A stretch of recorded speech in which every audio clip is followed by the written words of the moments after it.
The horror of the last 2 years will never leave me. And like many of you, especially as a healthcare worker, the images are carved in my memory.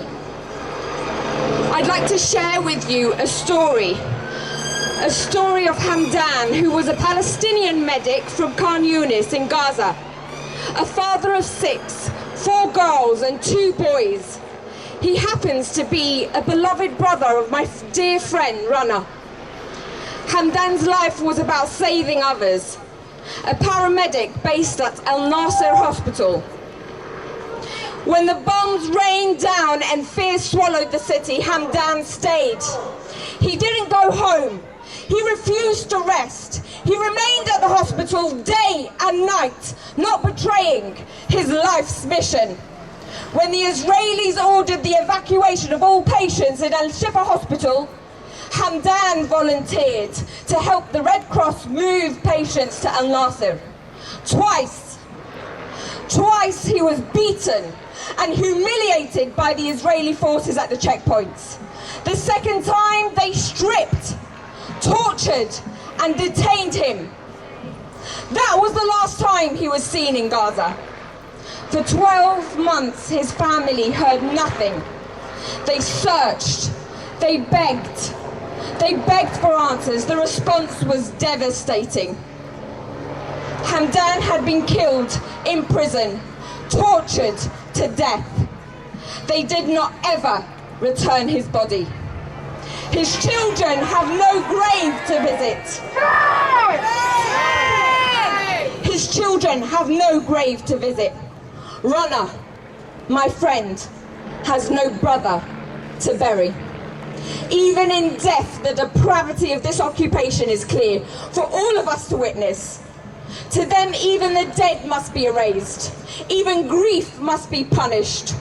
We are holding his family close. We are making sure his niece, Rama, gets the best possible care here in the UK and privately funded, because the government refuses to take responsibility for the devastation it helped create. Rana and Rama, whom I have grown to love and cherish, are now part of my life. And Hamdan, I promise you this, I will do everything and we will do everything to look after them for you. Through Project Pure Hope, the self-funded charity, we bring injured and traumatised children from Gaza to receive medical treatment in the UK. And we are walking beside them with love, with dignity and with unwavering commitment. Your family's healing, Hamdan, is part of your legacy. But Hamdan is not alone. Dr. Adnan al-Bursh, an orthopedic surgeon, tortured and killed in Israeli detention. Dr. Khaled Assim, a surgeon and the lead author of the Lancet's first paper documenting trauma among Gazan patients, a voice punished for speaking out. Dr. Abu Safaya, a pediatrician still held in Israeli prisons. We all know his image, walking toward the Israeli tanks in his white coat and stethoscope. He remains imprisoned, tortured, and under false pretenses.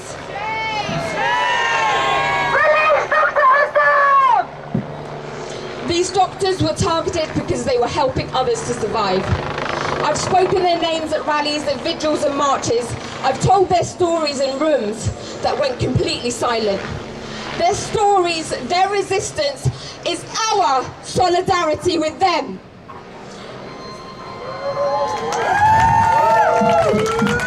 If you want to know more about their evidence behind targeted healthcare attacks, watch the documentary Doctors Under Target, Israel's War on Doctors on Channel 4, a powerful and brave film that was censored by the apparent impartial BBC. Shame on the BBC!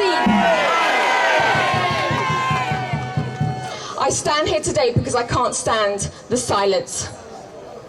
It's too big, it's too brutal, it's too real to stay quiet, and I'm angry. I'm angry at the lies, I'm angry at the silence, I'm angry at the hypocrisy of people who say they care about justice, but they stay quiet when it actually matters. Yes. Now let's talk about Keir Starmer. Keir Starmer. and his Labour government. In just 3 months, Starmer's Labour government approved more arms sales to Israel than the Tories did in 3 years.